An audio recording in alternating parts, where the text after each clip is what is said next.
One of the great things of Huna is the Seven Principles.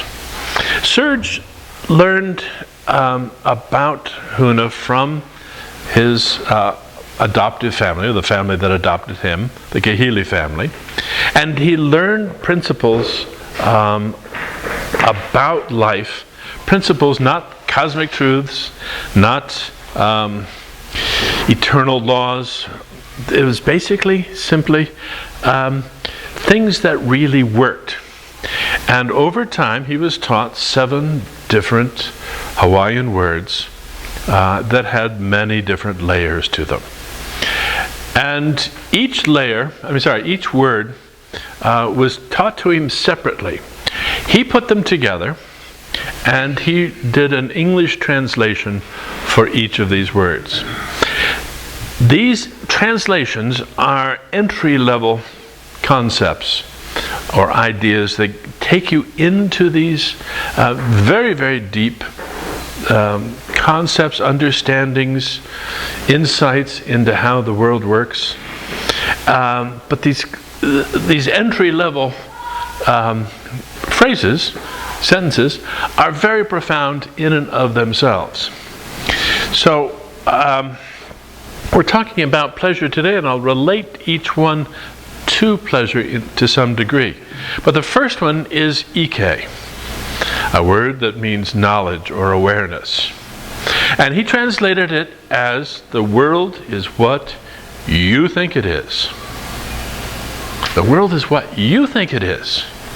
You are creating your own reality by your assumptions, by your rules of reality, what you think is so, what you think you want, the way you interpret the world. You're creating your own reality. And you can change it if you want to. That's the very powerful thing. Which makes it your responsibility for your experience. You are the one who's in charge of your experience by your own thinking, your own beliefs, your own rules of reality. And since, well, you can be in charge of your thoughts, it's not that hard to change your thoughts. So you can keep your thoughts on the things you want to. Some thoughts will come in that you have to say, okay, do I want to keep them here or not? But lots of thoughts may come in, but you can just let them go. Let them come in, let them go out. You're the one in charge of what stays in your head. And since feelings most often are a result of what you're thinking, you're in charge of how you feel. If you're in charge of how you feel by what you're thinking about or how you're thinking, then you can have pleasure anytime you like, simply by changing your thinking. Wow. That means that there's nobody else to blame. Oh dear. So, the world is what you think it is, and if you want to have a pleasurable world, then practice pleasure. Practice feeling good. And do it yourself. And make it happen yourself. Because you're the only one that's in charge. We'll come back to this in a minute. So the second one is kala, a word that means freedom. And Serge translated that as, there are no limits. Now we can look at this in a number of different ways. One, you can do anything you want as long as you can find a way. Another way to look at it is that you are an infinite being because it is an infinite universe. As an infinite being, it's all open to you. You are free to create what you want. But another aspect of it is that there are no limitations between us, no limits to where you end and somebody else begins. In this physical world, we're all breathing, and we're exchanging the molecules in the air back and forth. All of your molecules and atoms have recycled through you many times in your life, and you have picked up other people's, and vice versa. So we're all connected in that way. We're all connected psychically, telepathically. We can tune into one another and connect. And in essence, we are all aspects or facets of the same being. So we're all one in that sense. So in that, there are no limits. We are all together.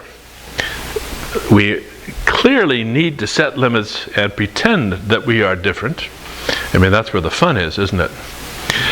But it is also true that while we are separate and pretending we are fully separate, we are also connected. So it is a principle that has a number of meanings and deeper levels than I'm even going to go into. The third one, makia, a word that means focus. Now this is one of the truly great spiritual skills, and I don't know why we don't practice this more often. There are some exercises in yoga and some of the other spiritual philosophies but that do play around with focus. But in this age of multitasking and the internet, it's one that often gets overlooked. And it's very useful because energy flows where attention goes. These, by the way, are all written on the inside front covers of both the blue booklet and the pink booklet over there. Energy flows where attention goes. What you are putting your attention on is what you are energizing. So if you are putting your attention on how miserable you feel, then you get to have lots more of that, because that's what you're energizing. And if at some point you say, well, I don't feel like having any more misery, then you turn your focus elsewhere to things that bring you joy.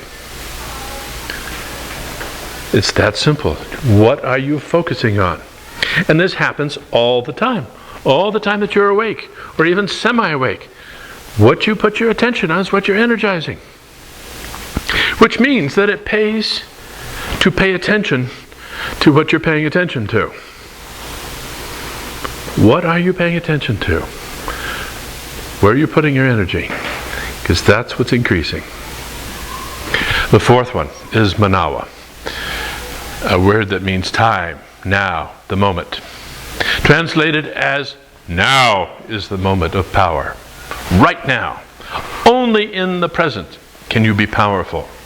And only in the present can you feel pleasure, can you enjoy life. Only in the present. You can't get wet by yesterday's rain, you can't get burnt by tomorrow's sun. I came across a new one recently. Yesterday is ashes, tomorrow is wood, today the fire burns brightly. So it is only by being in the present, staying focused on what's happening right now. And the easiest way to do that is to find something that makes you feel good. That's the very easiest way to come right back into the present moment. But it is also true that you can't, if you are looking to be happy, looking to enjoy more in your life, to feel more pleasure, it only happens by being present to things. Now, the past, you may say, the past has a great deal of influence on your life, and you can't get past the past. You can get past the past, because it's all happening right now. The past is your memories and how you feel about them. So you're experiencing the past in the present moment. It's only those thoughts, those stories that you are carrying around. That's what you're calling the past, but it's a story you're telling yourself right now. And you don't have to tell that same story. You can tell another story. Entirely different story if you want. Or reframe the things that you want to hang on to and tell that story in a different way that makes you feel better. The truth, where's the truth in this? Well, the truth doesn't have a whole lot to do with it, because your memories change over time.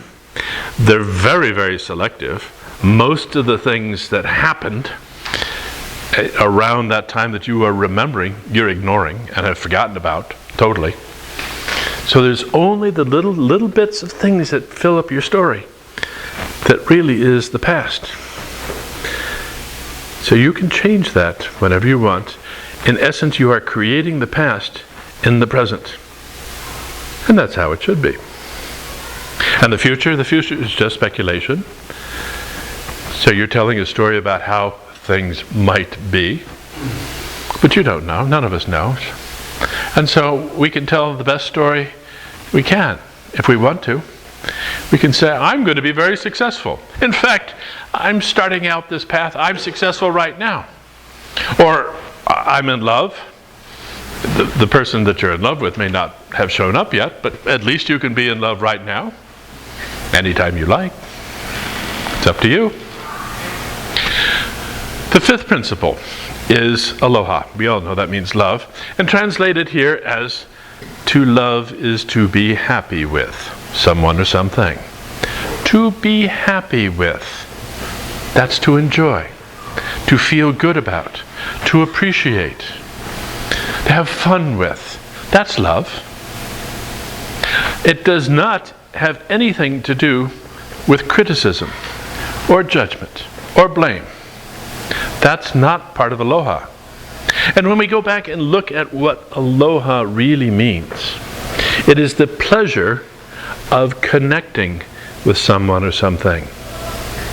The pleasure of connecting.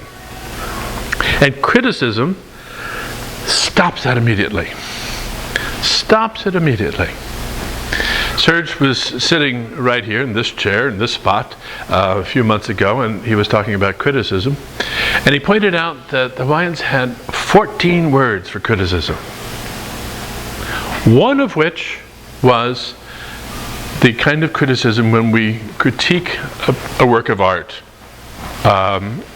Or just say, okay, this part works and this part doesn't. The other 13 were different ways that criticism stopped aloha. Stopped aloha.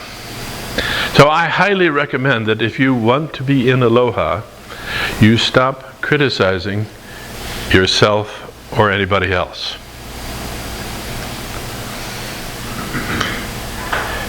I'm going to run out of time before I get through all the things I want to say. So I'm going to just jump right into it and admit that I'm going to go over time and offer, if anybody would like to see a physical demonstration about this, to do a little demo. You interested? Sure. Will you be my helper? Oh, so you were just volunteering. You wanted to hear. Who's going to be my helper? One volunteer. All right. That would be great. Thank you. So come on up.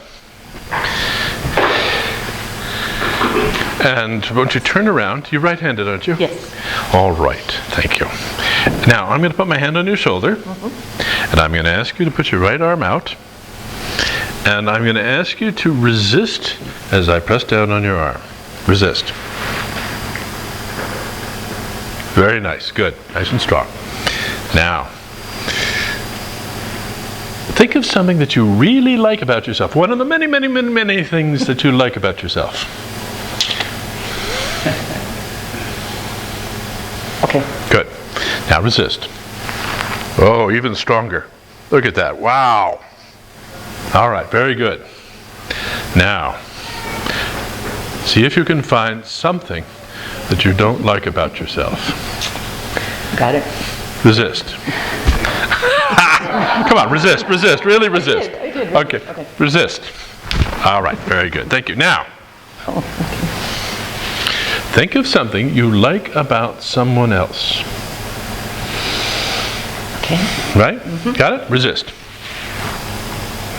Very nice. Okay, now, think of something you don't like about someone else.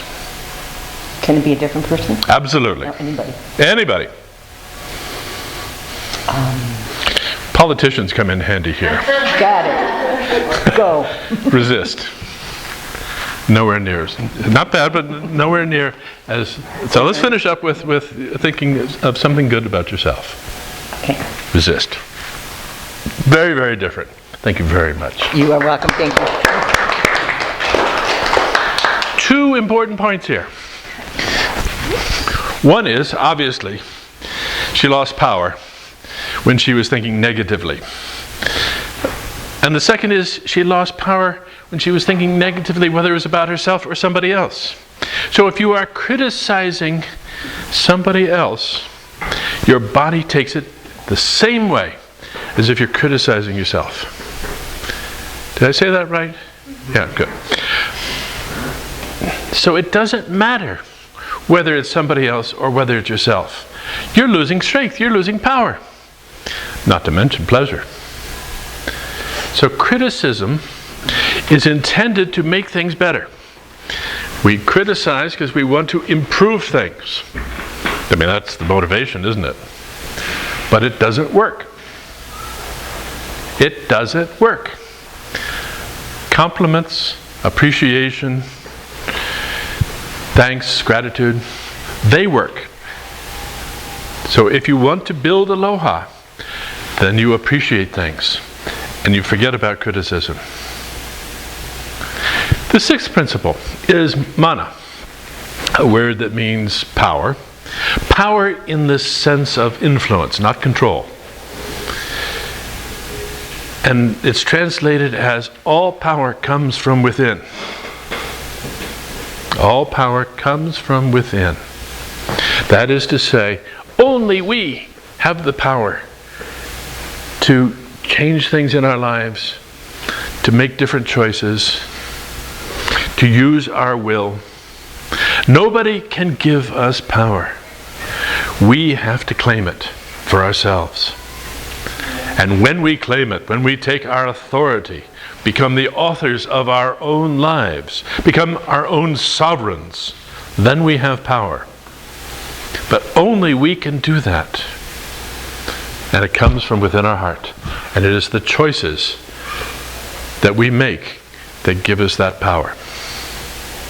And finally, the last principle is pono, a word that means rightness, goodness, harmony, everything in its right place. It's a magnificent word. I wish there was a word in English that was as cool and as complete as the sense of pono. Everything is just right when things are in pono. That's why we talk about ho'oponopono. We want to make things right. Translated here as effectiveness is the measure of truth. Does it work? Does it work? Is what you are doing with your lives, the choices that you have made, the ways that you have designed your life, does that work for you? And if it doesn't, then you go back to the beginning, back to Ike, and say, okay, if what I am believing now is creating a world that doesn't quite work for me, then I can change it by changing my beliefs. Because I have the freedom to do so. And I do it with my focus. In the present moment. With aloha. Because I have the power to do it. So those are the 7 principles of aloha. Any questions? Sorry, the 7 principles of Huna. Any questions?